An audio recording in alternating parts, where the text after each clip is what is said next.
Welcome. Hi, hello, hi, hello, hi. Um, Welcome back to AT. It's good to be here. I'm all by my lonesome this week. Uh, Johnny's busy because Johnny's always busy because Johnny, as I always like to point out, is PhD candidate, which I think is amazing, and so I point it out whenever I can. Um, yeah. So, hi, welcome. Uh, just wanted to give a second in case anybody else was gonna pop in. Um, have a new sort of setup going on today. I thought it would be kind of fun if I just, was sitting in front of my couch. This is my living room. I'm usually in my living room when I film for the past however many months, but um, feels feels cozy. I don't know. Less. Sometimes I feel weird sitting at the desk doing it and like feeling like I'm in a Zoom meeting. You know what I mean? Like sometimes it feels very like what's the word? Like formal.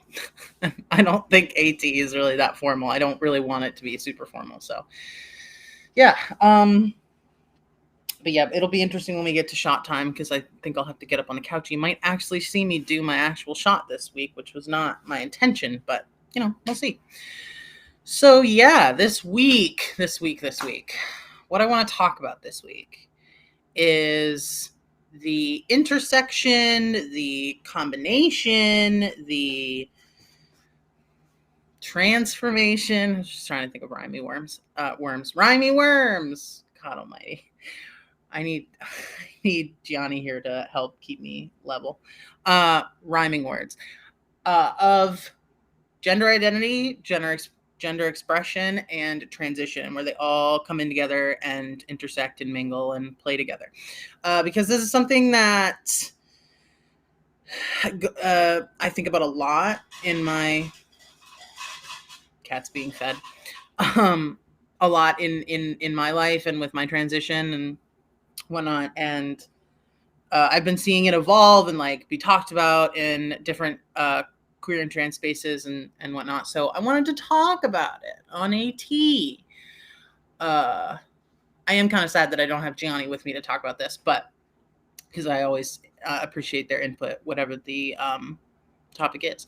But hopefully I'll do okay just by myself. But yeah, so I wanted to start out with like giving some definitions, some terms, some explanations in case anybody's like wondering what the terms I'm using are, or just start at a baseline. So gender identity is how you feel about your gender, how you experience your gender, how you see yourself. Um, Whereas expression is more of how you dress, your hair, makeup, external things like that. And the thing is, the they are both internal but also external. So identity on the very surface, identity is internal, right? And then expression is external. But obviously, those two things feed into each other. They're not completely separate. You dress the way you dress, or express yourself the way you want to express yourself because of how you feel, right? That comes from somewhere. But the thing is that those two things don't always line up. And what I mean is in the way that society believes that they should line up. So, for instance, if you are a woman, you should shop in the women's section, wear women's clothing, feminine coded clothing. If you're a man, you wear masculine clothing. Gender norms, things like that. So when I say they might not match up is when you have, for instance, it doesn't have to be a trans person. We could be talking about cis people who identify as, for instance, tomboys, or say butch lesbians who might identify as a woman, but their expression is more masculine, maybe more less fitting with what someone might.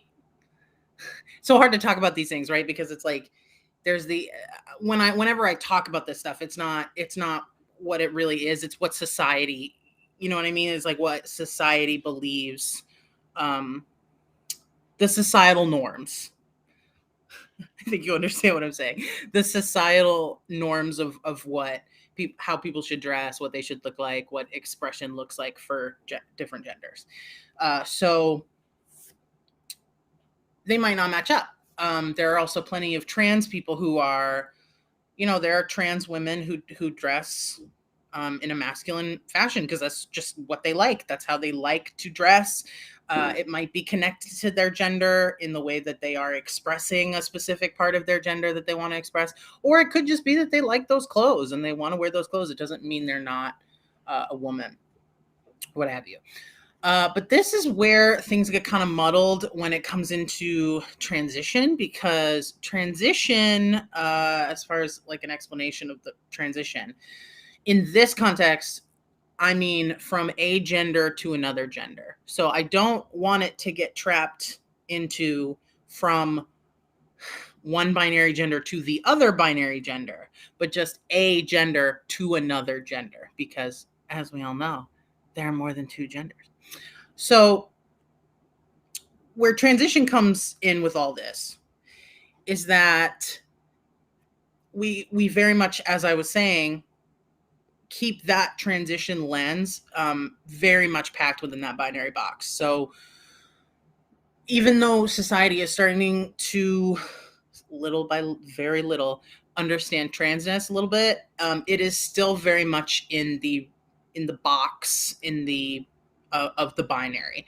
So they understand trans men and they understand trans women. They understand FTM, they understand MTF, but they don't. But the binary is so entrenched that it's really hard for people to understand non-binary identities, and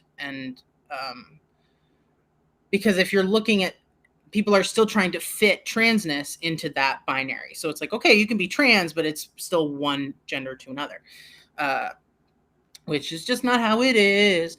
For some people it is, and for other people it isn't. So yeah. So the thing about transition is that people expect when you transition, they expect you to go from one presentation to the other in the binary sense. So usually, because wow, can you tell all over the place I am without Johnny? So there are two dominant sex hormones, right? So there's testosterone and there's estrogen. And when we talk about transition in a hormone related way, you are either taking masculinizing hormones or feminizing hormones. So this is why it feeds into that dichotomy, right? Because you're like, okay, well, how am I supposed to keep it outside of a binary if there's only two options? Which I get it. I mean, I'm still entrenched in the binary. I'm a non-binary person. I'm still trying to break out of that. We're so steeped in it. It doesn't just change overnight, and so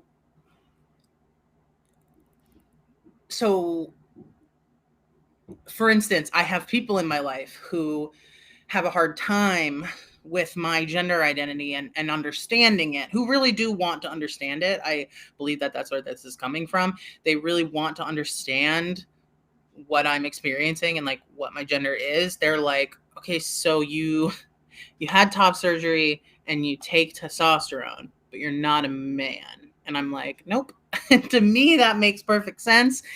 But it doesn't to other people. And I understand that. I really do. I understand I have my experience, but I understand why it's so hard to kind of pull those things apart, because like I said, we've started to understand transition in a binary sense, where it's like you have this thing that's related to your sex or assigned gender, and you are getting rid of it, or you are changing it, or you are morphing it to no longer associate with that gender. And so your brain immediately goes, oh, so it's the other binary gender.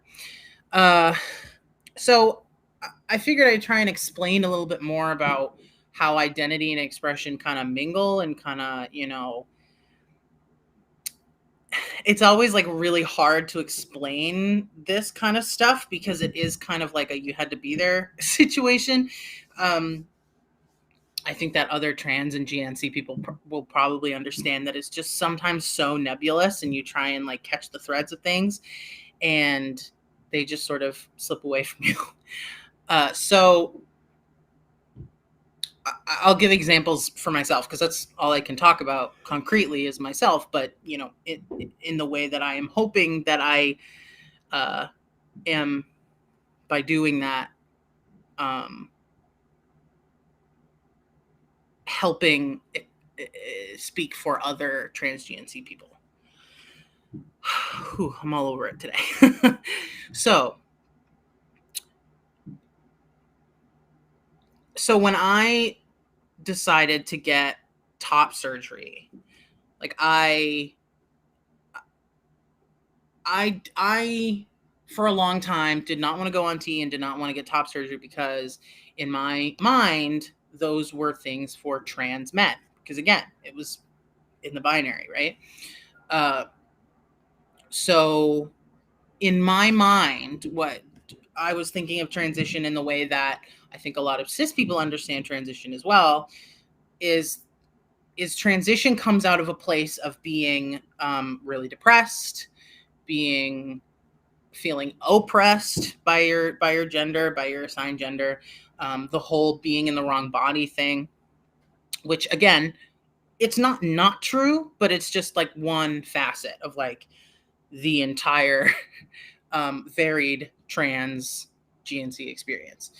So for me, it was like, well, if I'm not depressed every day about my chest, and if I'm not yearning to be seen as a man, like then top surgery is not for me, or hormones are not for me. And then it wasn't until I like really started reading other people's, like really just, it was difficult because I had to seek out, it was really hard to try and seek out different experiences because we've talked about before, the algorithm, social media, stuff like that sort of supports thin, white, attractive, anybody. And that goes for trans people too. So, it was hard for me to I was trying to find people of different gender experiences who weren't necessarily saying, I'm AFAB and I'm transitioning to fully express my identity as a masculine trans man. You know what I mean? I didn't feel that way. So I was really struggling to find some sort of, more varied experience. And I, joined a bunch of Facebook groups and was on Instagram all the time and all these different places. And I did eventually start to see people who the way they explained it really resonated with me, which was that it wasn't so much about how unhappy they currently were. It was more about how happy they could be post transition in whatever way that meant. It didn't have to mean hormones and surgery. It could even just mean pronouns. And I identified with that too, because again, before it was like, well, I'm not incredibly upset and crying and inconsolable when someone calls me she or her. That wasn't what was happening. But it was more like, but if I let myself try and open myself up to other pronouns, maybe they'll feel better. And that's exactly what happened. I let myself start to say, I'm starting to consider they, them pronouns. And then I let myself, switch and say, I'm going with they, them pronouns. And that's exactly what happened. I felt better. It felt more right. And it's not that, she, her had to be the worst thing that had ever happened to me and that I, ruined my whole day that someone called me she or her. But it was more that there was something else that was more fitting for me. And so top surgery and then hormones as well were in that same sort of area where it was like, well, I'm not, cripplingly depressed because of my dysphoria, blah, blah, blah, blah. So I, don't deserve or I don't need these things. And then other people were saying, I let myself consider the fact that I might be happier without. And so I looked at pictures of people post-op and tried to imagine myself without a chest. I do a lot of processing. I didn't really think about it this way, but it's only been recently that I'm like, oh, I guess I do. I process stuff through art. So it's not always a one-to-one thing. But, I drew myself what I might look like post-op and like what that would make me feel. And I felt happier. It felt more right than the way I was currently. Which is to say that every day I wasn't unhappy every day, right?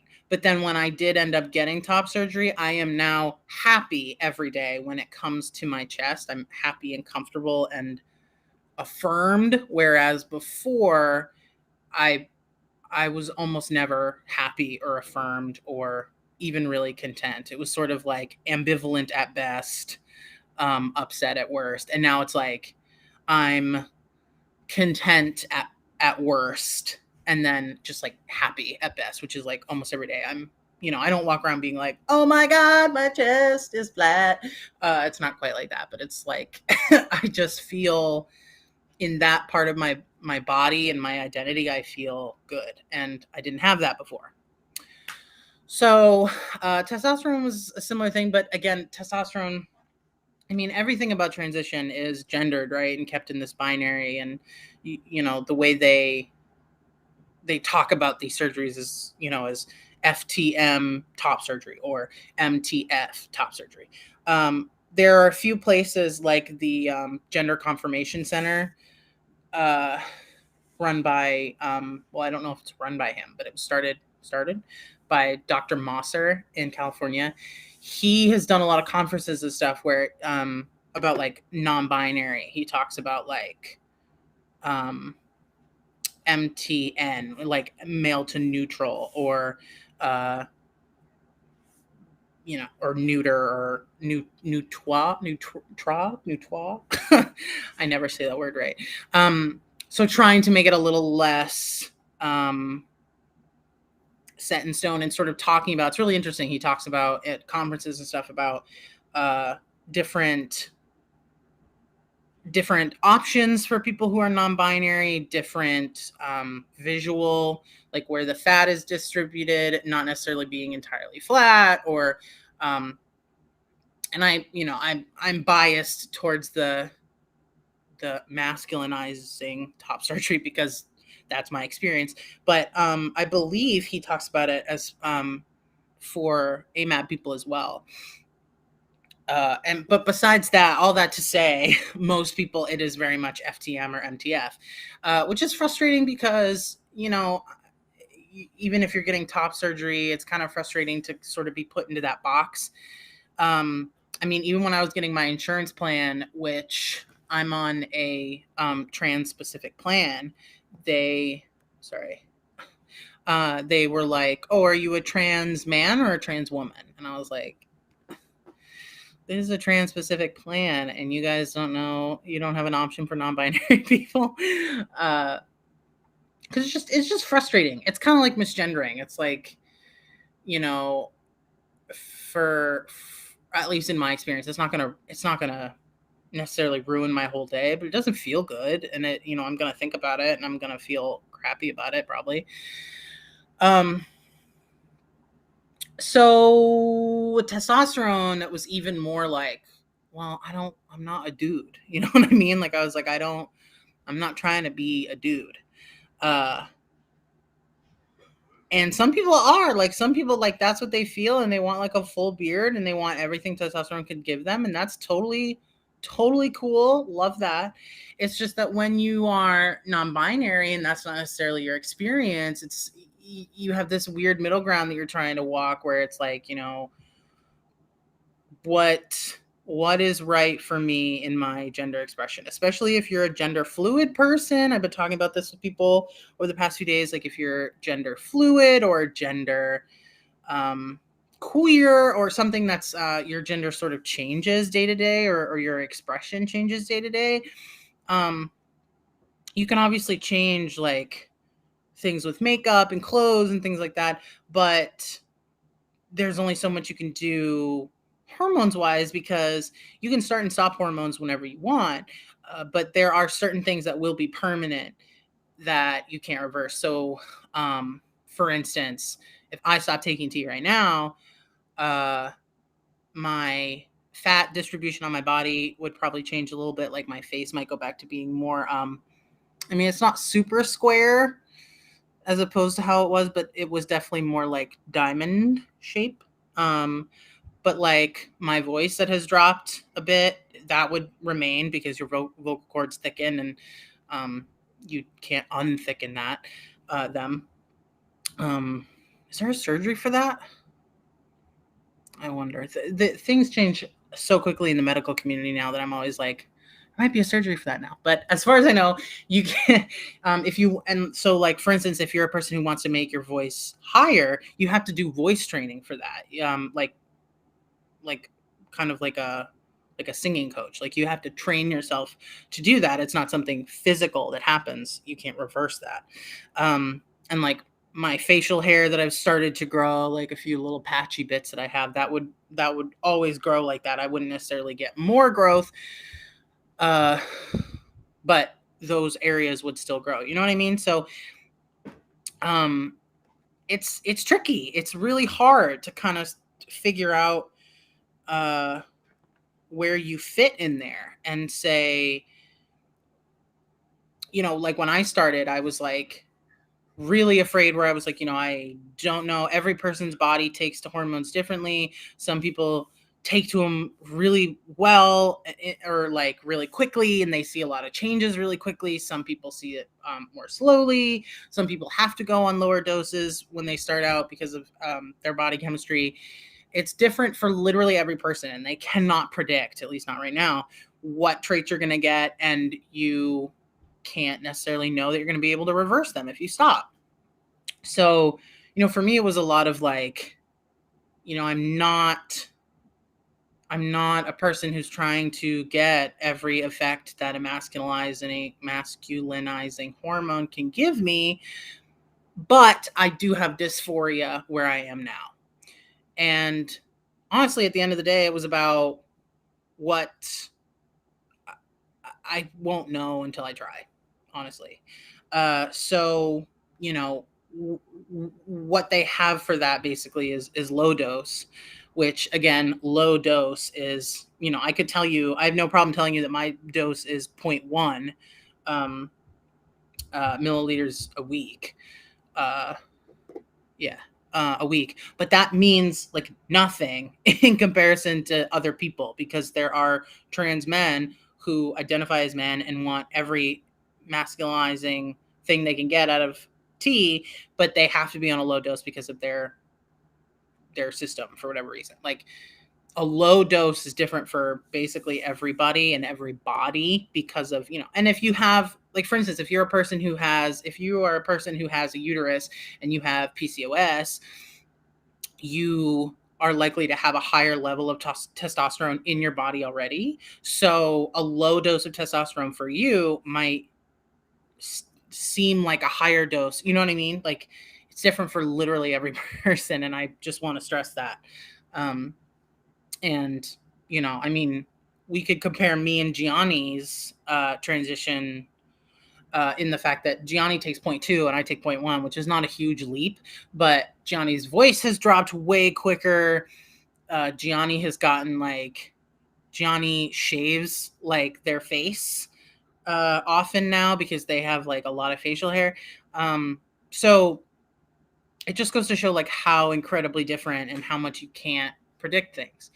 And the reason why identity and expression kind of mingle in this weird place is because for me, I don't think it was super surprising to people who had maybe like known me my whole life and sort of paid attention that I was, a trans person. I had always sort of worn more masculine clothing. There was a little stint there in high school where I was like, nope, I'm a girl. We're committing to this. And that, it wasn't great. I mean, I did, I did well. And then I think I passed for a few years, but it didn't, feel good. But I sort of pretended that it did feel good. But so that part might not be surprising, but what might be surprising to people is the fact that I'm not a guy. Like, I don't feel like a dude, you know what I mean? Um, and the funny thing is that now that I've allowed myself to start taking tea and to get top surgery where I have mitigated those parts of my dysphoria, I've actually been able to tap into that feminine part of my identity that I very much care about, and is a very internal thing. Um, and it's one of those things where it's like, okay, well, explain femininity or explain how you feel feminine. And it's like, I don't know, it's different for everybody. But things that are traditionally associated with feminine gender roles, though, makeup, long hair, dresses, absolutely not. Couldn't do those for a long time. Even before I knew what dysphoria was, I hated wearing dresses. I wore them because it was like, well, I'm a woman, I'm a girl, this is what you wear, like when you're going to a fancy event or whatever. And I just always felt like a clown, and not in the way it's in the way that we're like it feels, this is how it felt to me. And so I hope it makes sense for anyone else who feels this. It felt like everyone else looked good. Everyone else looked good in makeup and dresses and all those things, and I felt like an alien that was trying to like masquerade as a human and was like wearing a human suit. That's what it felt like to me, where it was like, everyone knows I shouldn't be wearing this, but like no one else probably thought that. Like no one else was looking at me and was like, Erica seems really uncomfortable, or like Erica is not pulling that off. Or maybe they were, I don't know, but that's what it feels like. Is it feels like, just feels wrong. Um and it wasn't until I started taking tea um and got top surgery that I was allowing myself to go back to those feminine qualities, because uh, that is my identity. It is part of my identity. But um, they kind of they get all mixed up, because there are some things that I have been excited and allowed to do. So allowed, I say allowed by my dysphoria. Like there are things that your dysphoria sort of allows you to do, and things that your dysphoria is like, absolutely not. If you do that thing, you will feel gross and weird all day. So for my dysphoria, it allowed me to grow my hair back out. That was something I never, ever, ever thought that I was going to do. After I cut my hair short in college, I was like, yes, this feels so good. This is so right. This is what I want.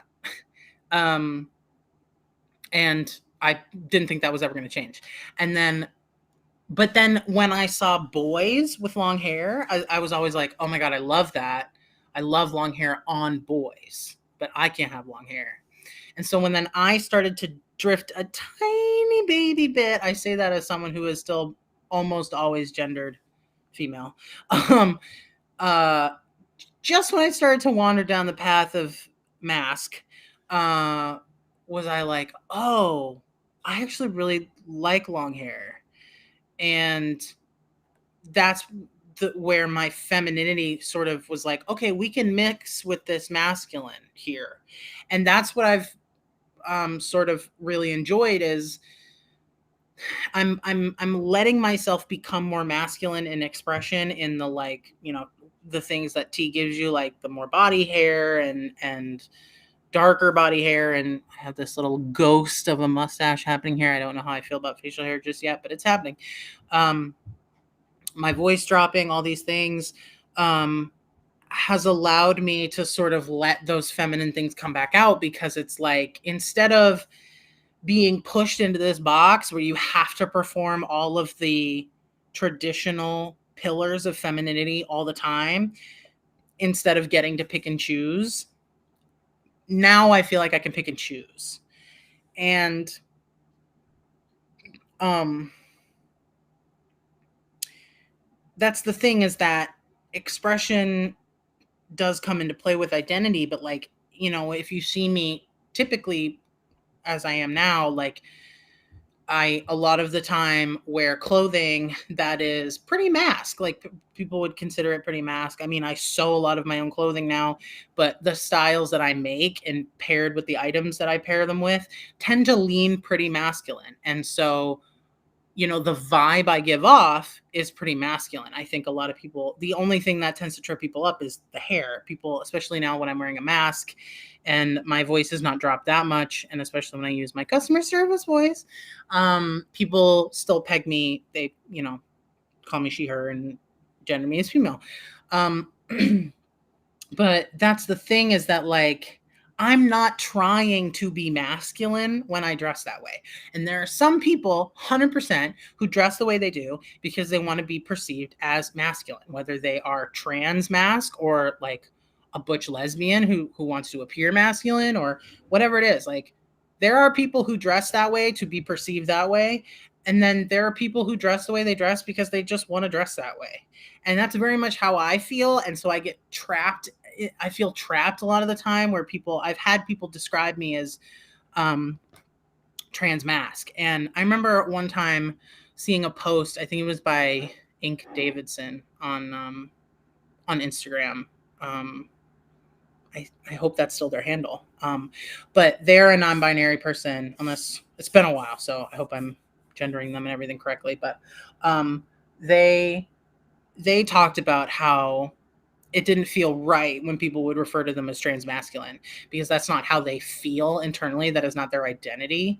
And I was like, yeah, you're so right. Because I tend to wear clothing that is perceived as masculine, whether it be from the men's section or not,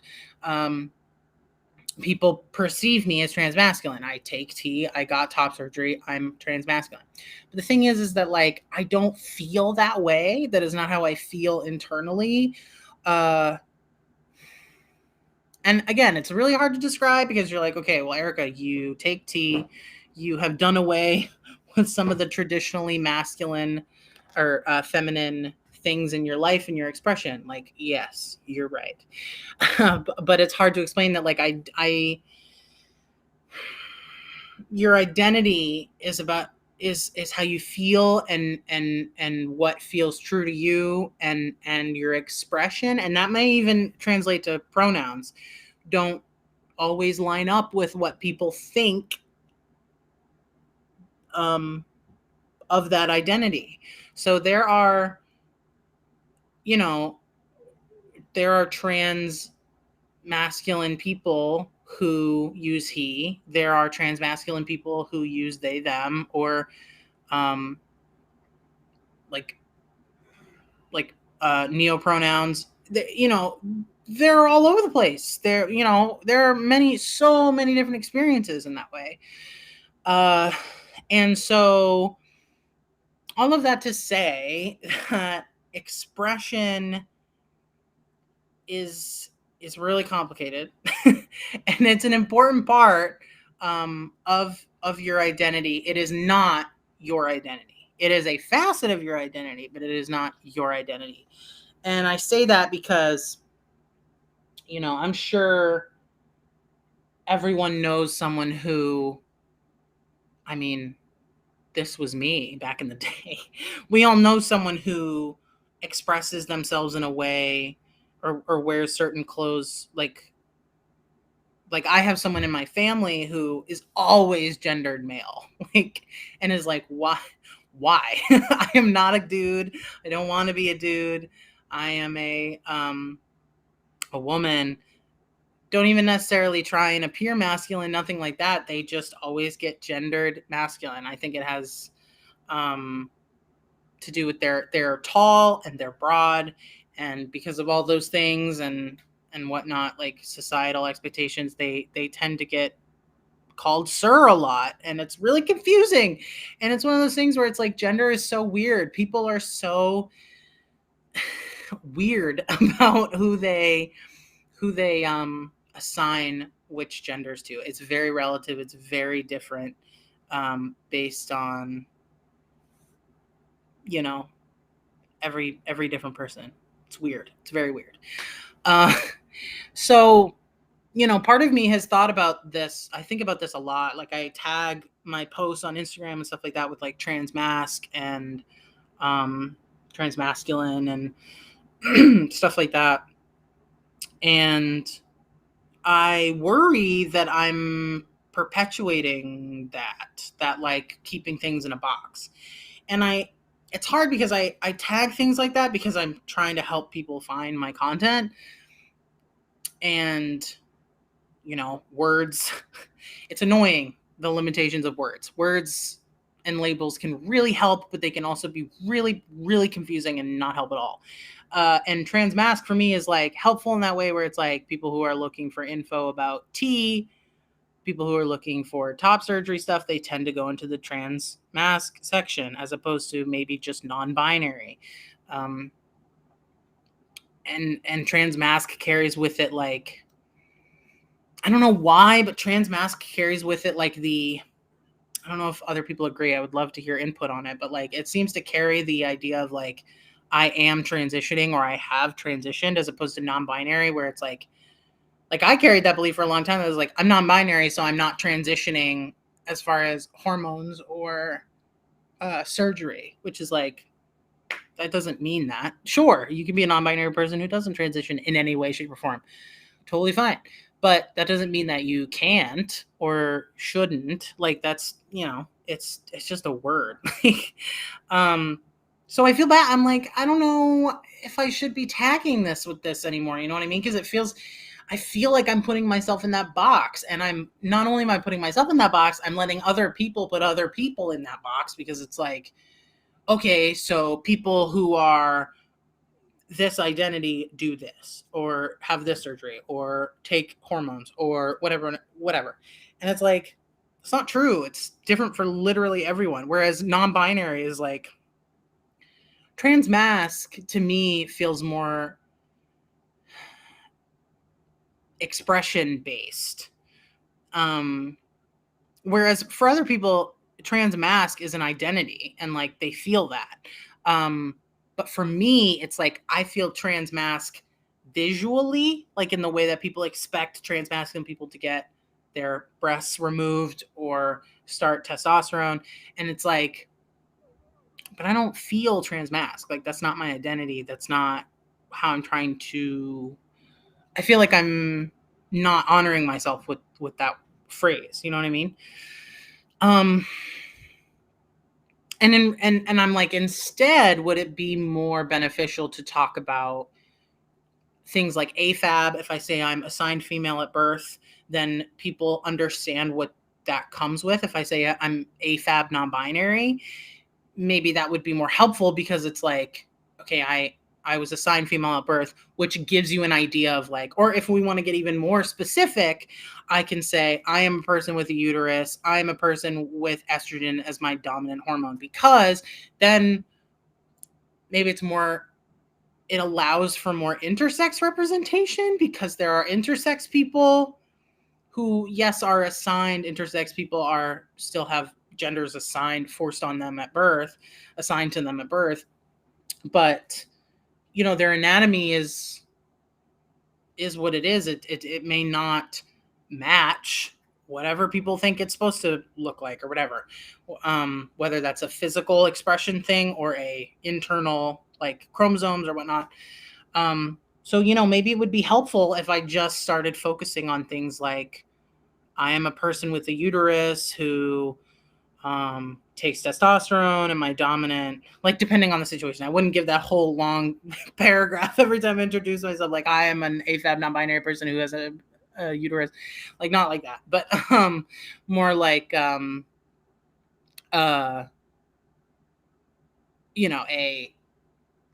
specific to the thing I am talking about, as opposed to putting a label on it that is like, sure, that label means something for one person, but it can mean something totally different for someone else. You know what I mean?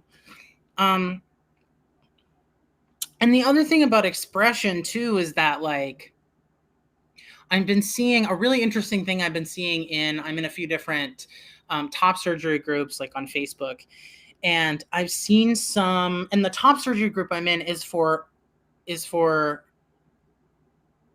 reduction or full removal. So it's not just for trans people. There are a lot of trans people in there, but it's just to be support for anyone who's gotten a reduction, because it's not so much identity based. It's based around the procedure. So people who want information about the procedure can go in there. So there are cis people who have had mastectomies, either against their will or not, like from a health standpoint or not. And there are people who have cis AFAB people who have had reductions, who are not, trans. They didn't do it from a dysphoria standpoint or what have you. And so recently, but I don't, we don't see a lot of that. We see a lot of the trans community. It's one of the few places where the trans community sort of is the majority, I would say, at least in what you see via the algorithm on the timeline for posts. So I'm seeing a lot more recently people like cis women who identify as butch lesbians talking about top surgery and being interested in top surgery. And I think this is really interesting, and I think we should talk about this more, because it goes along with this whole idea where the medical institution is still very much, it's not just society, but it's also in the medical system that we keep transition very binary, and there's all these restrictions on it, right? Where the idea of changing your body, it has to be connected to some sort of horrible distress, right? Or otherwise it's an abomination to do it. So they put it under lock and key of like, you have to get letters to prove that some random other person who doesn't know you can assign you with dysphoria and all these things, right?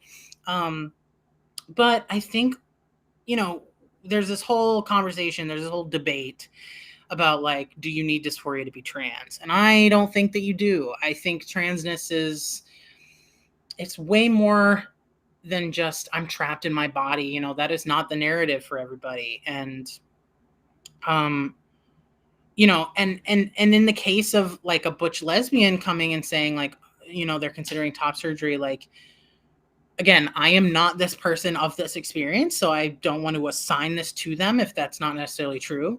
But theoretically, that could be, that is a example of expression based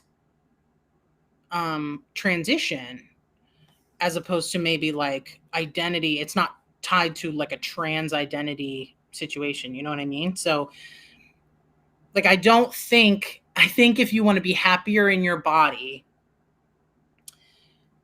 and you want to have a surgery like that, I think that we should support people who feel that way. I don't think you should have to be someone who is in distress all day, every day, and wants to harm themselves or something that extreme to have access to healthcare that will make you be happier, will help you be happier in the future.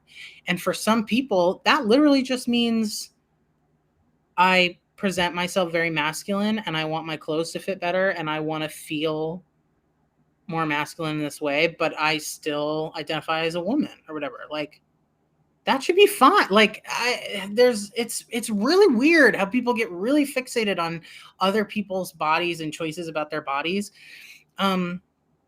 And this is a topic I want to go into a little bit deeper, hopefully with Gianni, is I think it's because we're so, especially with the medical system, which is weird because like, especially in America, the medical system is not concerned. Well, I don't mean the doctors and stuff like that, the actual doctors. I mean like the system of healthcare is not really there to help you. It's a business.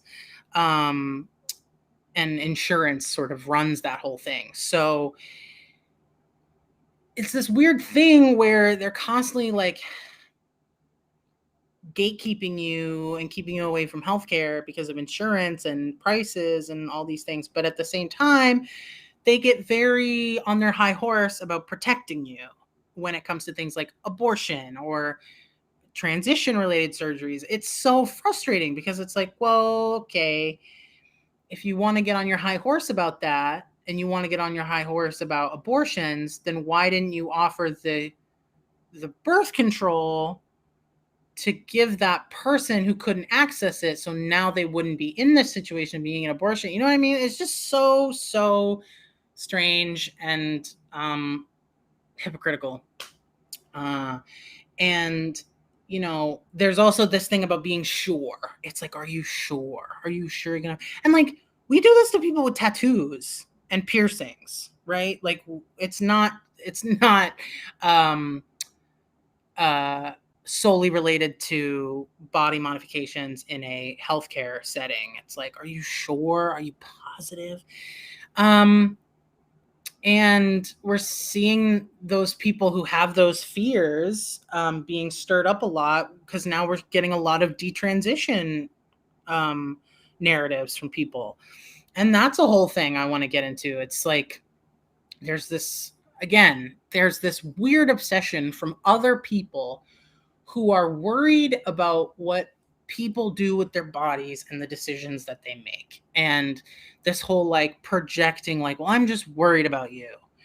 And it's like, well, I don't think you're worried about me at all. I think what you're worried about is your own personal biases and how you think that I'm going to look and what you think I should look like, actually. Because even if I did regret getting top surgery or starting T, what effect does that have on you? Besides you saying I told you so, like a weird sort of vindication in that way. How else does that affect you at all?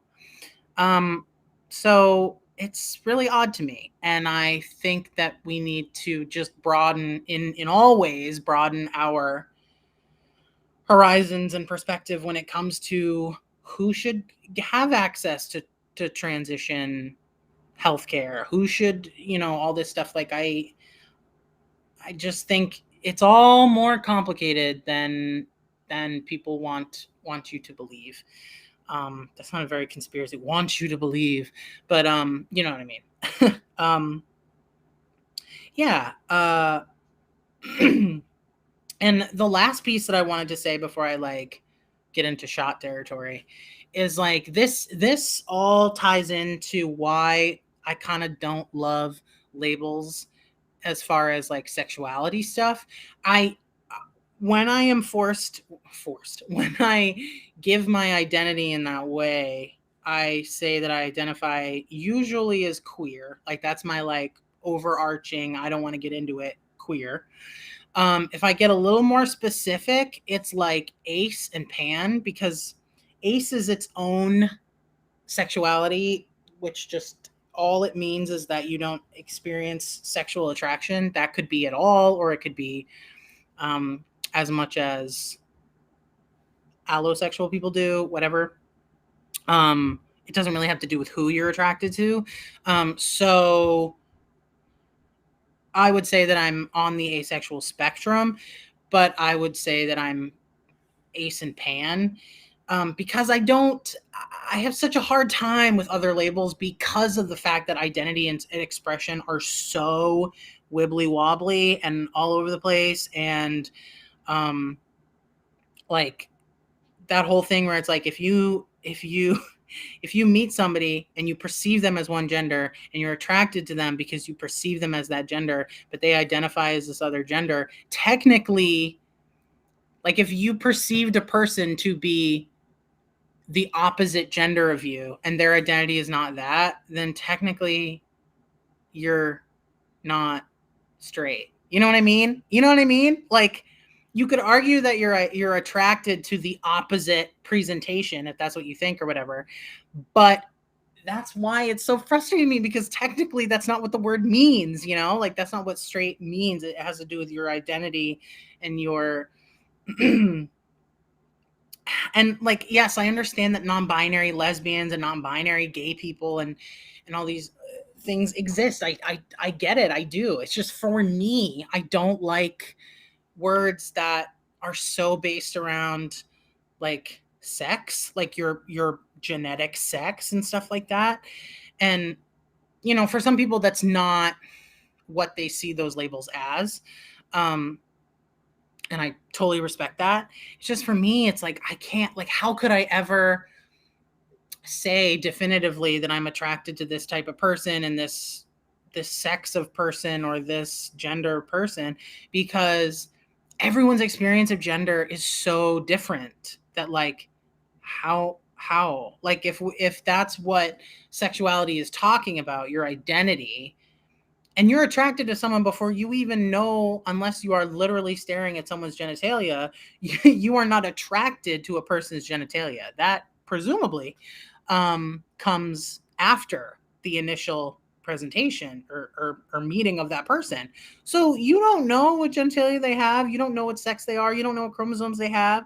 So how can it be narrowed down into these little specific, like, boxes? I just don't understand, like I as a non-binary person, I knowing what my experience is and how fluid and kind of not um straightforward it is, I can't reliably put myself in that box of, like, projecting it on other people. You know what I mean?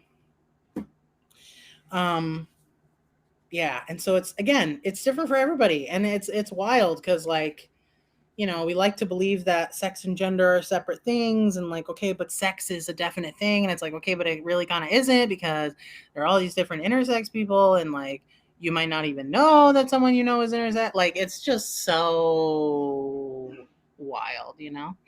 um and all of this to say that um it doesn't have to match, and uh it's all made up anyway. Because, like, gender is a made up thing anyway. I mean, sex kind of is as well. Like, the idea that there's binary sexes and only binary sexes, that's made up too. So the whole idea of transitioning to be one gender over another, and, like, it has to look like this, or it has to, trans masc means this, trans femme means this, like, it's really a lot more than that. And I think we need more people talking about their experiences, and more cis people and straight people to hear trans and GNC people talk about their experiences, and queer people to talk about their experiences, so that we can just get a better understanding that literally every single person. It's kind of like, I like how they say that when you meet a person with autism, you've met one person with autism.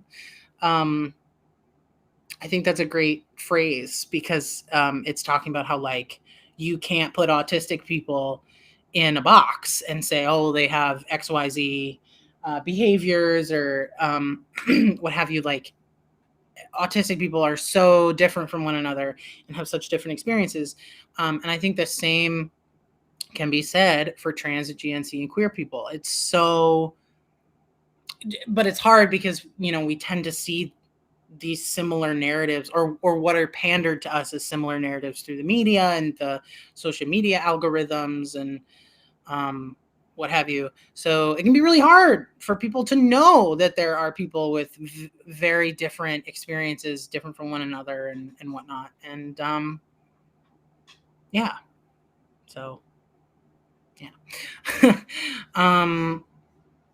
So I'm gonna start prepping for my shot now. Yeah, but I would love to hear other people's, like, opinions on this, because I just think, like, I just kind of personally, like think it's funny, like like when people talk about, like, I'm only attracted to this kind of person, or this, that, or the other thing. It just feels like, oh, I can't relate. You know what I mean? Like, I just always feel so um like not, like, left out of the conversation. I'm just like, I can't relate. um so I'm going through a whole thing right now where my GP has moved on to, like, a new area of the practice or whatever, so I have to get a new GP, and that's a whole hell of a thing. And I might change over to Cal and Lord. I mean, I booked an appointment, but like, I got to have somebody who's going to prescribe my tea for the next few months until that appointment comes up. Because, you know, like with any sort of trans specific healthcare, like there's a waiting list. It's like that's a whole thing I'm going through right now. Also, I feel like I have not been very good at my shot lately. The other day, it ended up being fine. Like I didn't have any adverse effects from it or anything really like that. But the other day, I went fast because I tried to do that dart thing, you know what I mean? And I went fast, and then I went fast, got in my leg, and then stopped essentially, and then I had to slowly push it the rest of the way in. And it was more of a mental thing. It didn't physically like hurt really at all, but mentally I was like, oh, like the idea of pushing it slowly. I was like, why have I done this? It's ever since I went to Florida and did the shot by myself in the bathroom, and twice, like 2 weeks in a row, and it just did not go well. It like threw off my groove. I'm trying to get it back, and I still feel like I haven't gotten it back, and I'm sad about it. So I'm gonna get up now so that I can do my shot. But typically on AT, like you don't like actually see me do my shot. Like you can't see my literal leg. This week, I don't know if you'll be able to see it or not. I didn't intend to show it to you, but it might just end up being what happens. So if you're not into that, I totally understand. And you can, I'll warn you before I do the deed. I won't just spring it on you. But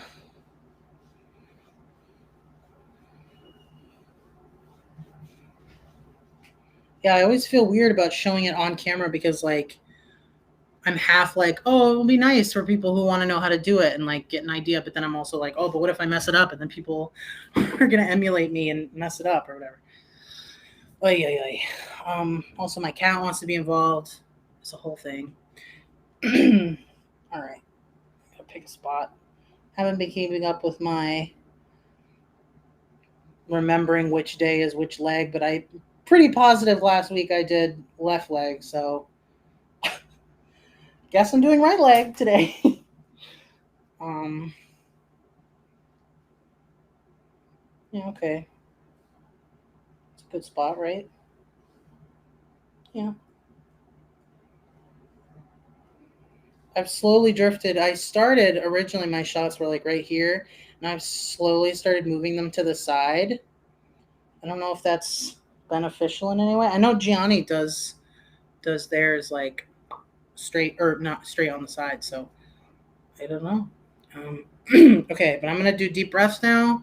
Then after my deep breaths, I'm gonna do my shot. So just so you know. Okay, deep breath.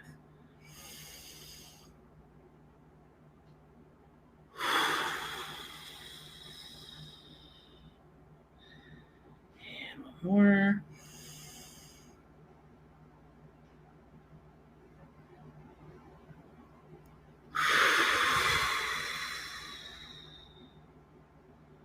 Nice. I do still feel more relaxed when I'm with Gianni, though. I'll be honest. Just, someone else who's also doing it. All right. Let's get a spot. Okay.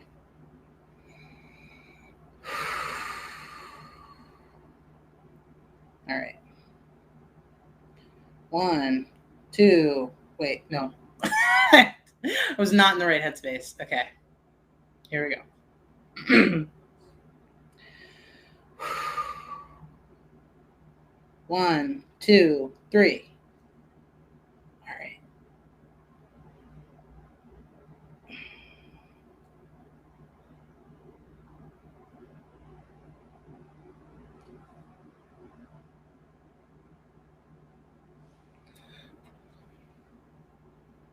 That one went pretty well, I think. I went pretty fast. It didn't hurt. Um, Yeah. Not bad. Not bad.